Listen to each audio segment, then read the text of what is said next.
Hello everyone. Again, I'm here with a video for the subject of economics, grade 11, NCERT, Unit 1, Developmental Experiences and Policies for Chapter 1 basically. So I'll just share the screen to see what we want to look at today. Right, मैं just आपको एक बार दिखा देती हूँ. हम लोग ये देखने की कोशिश करें. Unit 1, right? The period of this developmental policies and experiences 1947 to 1990. Chapter का नेम है Indian economy on the eve of independence. Right, अब हम ये देखने की कोशिश करें. हमने 1.1 इंट्रोडक्शन भी देखा है लास्ट वीडियोस में. Low level of economic development भी देखा है हमने और उसके रीजंस देखे हैं. आज हम देखने का ट्राई करेंगे that is agricultural sector point 1.3, जहाँ पे हम देखने की कोशिश कर रहे हैं कि ये एग्रीकल्चरल सेक्टर का पोजीशन कैसा था. How was agricultural sector positioned under the colonial rule, and what kind of reasons were involved in decline of this sector basically.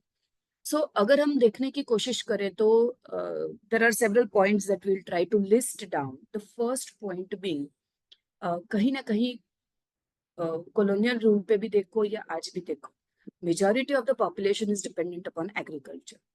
Am I right?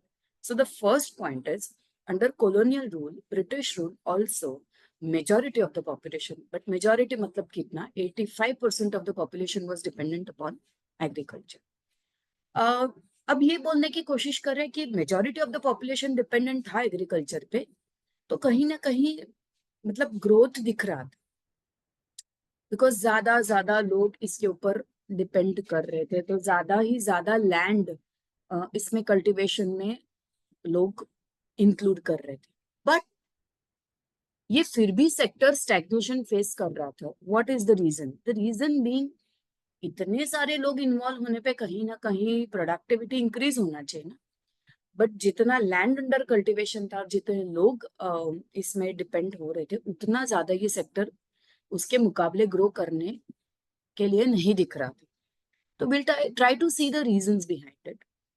तो या ग्रो कर रहा था because land under cultivation was more and more, but फिर भी stagnation था because उसका ratio अच्छा नहीं था. Now why was this happening? What were the reasons? So we'll just try to see the reasons. We are trying to see, you should not forget, we are trying to see agricultural sector. The first point being 85% of the population, country's population, was dependent upon agriculture. Still, the sector faced stagnation. What are the reasons? First point, agricultural productivity कहीं ना कहीं लो हो रहा था, right? Because आप, मैंने अभी भी बोला कि आपको land under cultivation was increasing. Am I right? People that were involved in this was increasing, but productivity increase होते हुए नहीं दिख रहा था. क्यों? रीजन नंबर 1, एक तो लैंड सेटलमेंट सिस्टम इंट्रोड्यूस किया गया. नाउ लैंड सेटलमेंट सिस्टम कहीं ना कहीं refers to zamindari system. Now zamindari system means ये देखा जाता है कि ये आइडियोलॉजी बेसिकली ऐसा है कि जमींदार जो मतलब थे, वो जमींदार बेसिकली सोचे जाते थे as owners, not the people, not the farmers who were actually cultivating the land, right? So zamindari system was the first point that was responsible for stagnation of this agricultural sector. This zamindari system कहीं ना कहीं आप अगर इसका मतलब हमेशा एक बात याद रखिएगा कि कहीं ना जहाँ पे आपको ऐसा लग रहा है कि ये चीज आपको ज्यादा जानने की कोशिश करनी है, just go to Google and see what zamindari system meant and what even आगे एक word introduce हो रहा है which is talking about Bengal presidency. Now if you see Bengal presidency, अगर आप यहाँ पे विकिपीडिया पे अगर आप देखोगे तो Bengal presidency basically now मतलब बांग्लादेश एंड काफी अदर स्टेट्स कंप्राइज करता था. तो आप देखोगे तो वेस्ट बंगाल, असम, बिहार, मेघालय, ओडिशा, त्रिपुरा, ये सारे ही कहीं ना कहीं बंगाल प्रेसिडेंसी में आते थे। एंड इवन आज जो हम देख रहे हैं बांग्लादेश, राइट, तो वो भी कहीं ना कहीं पहले कॉलोनियल रूल के टाइम पे बंगाल प्रेसिडेंसी में देखा गया था। तो ये जो पार्ट्स है यहाँ पे जो प्रॉफिट एक्रू हो रहा था, बिकॉज मैंने पहले भी बोला कि the owner was the considered to be the zamindar and not the person who is actually cultivating the land. तो प्रॉफिट जो भी होता था ये लैंड पे से, that went to the zamindar and not to the person who cultivated the land. जबकि वो जाना चाहिए एक्चुअल फार्मर को जो उसको कल्टिवेट कर रहा है, तो वो उसके नहीं जाता था और वो जमींदार को जाता था। तो and the other point is कि प्रॉफिट जाता तो जाता था, this zamindars didn't do much to improve the condition of this cultivators. Am I right? मतलब उनको कोई कंसर्न नहीं था, they were just concern with profits. इनका कंडीशन इंप्रूव करने के लिए भी उन्होंने कुछ ज्यादा मतलब टूल्स या टेक्निक्स या फर्टिलाइजर्स ऐसा कुछ ये फार्मर्स को इक्विप करने की उन्होंने कोशिश नहीं की है जमींदार। दूसरा पॉइंट ये था कि कोई भी कंडीशंस में, मतलब ड्रॉट है या फेमाइन है या फिर फिनेंशियल सिस्टम है कल्टीवेटर का, वो कुछ भी कंसिडर नहीं किया जाता था और रेंट कलेक्ट किया जाता था इन एनी सर्कमस्टेंस। तो आप देखोगे तो हम देख रहे हैं एग्रीकल्चरल सेक्टर, उसमें हम देख रहे हैं कि स्टैग्नेशन ये फेस कर रहा था। क्यों? First point, land settlement system.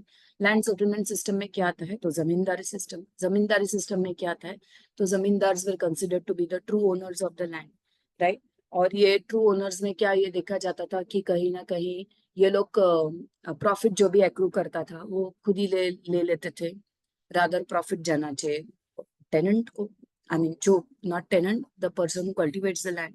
दूसरा पॉइंट ये है कि ये लोग कुछ भी ऐसा काम नहीं कर रहे थे जहाँ पे लोगों का, ये जो कल्टिवेट कर रहे थे लैंड, उनका कंडीशन इंप्रूव हो, जबकि ये लोग रेंट कलेक्ट करते थे regardless of whatever condition existed, right.